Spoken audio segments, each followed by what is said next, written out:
Sprejema se je udeležilo 5 od 6 zmajarjev, manjkal je le bronasti Primož Gričar. V reprezentanci so sicer zelo zadovoljni ne samo z rezultatom, ampak tudi z delovanjem ekipe. Če se stvari nekako, bi rekel, poklopijo, to pomeni, da nekomu je dan boljši, nekomu je disciplina boljša in v tistem trenutku pač nekako ta človek prosperira pač za to reprezentanco. In to je ključnega pomena. To je izjemen dosežek in se redko kdaj sploh v taki majhni državi zgodi. Zato smo se iz preprostega razloga odločili, da fante pokličemo, naredimo nek sprejem v okviru naših, se pravi, sotrpeno zmajarjev, da je neko druženje in da tudi fantem damo neko spodbudo, neko priznanje. Zmajarji pričakujejo, da bodo tudi skozi svoj uspeh promovirali ta šport v Sloveniji, pravi Galovec, ki sicer prihaja iz Bele krajine.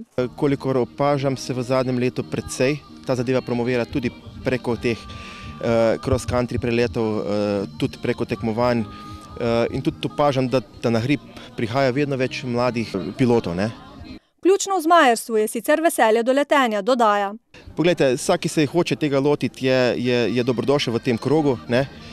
Potrebno je potrpljenje, potrebno je tudi nekaj denarja, absolutno, če smo iskreni, nekaj denarja tudi, potrebno je nekaj časa in pa potrebna je volja.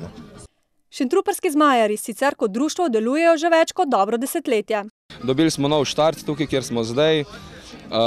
Imamo urejen pristank, vzletišče registrirano, naredili smo tudi novo leseno rampo, ki je pogoj, da je letenje čim bolj varno, kakor se le da. V društvu je sicer med 10 in 15 dejavnih članov.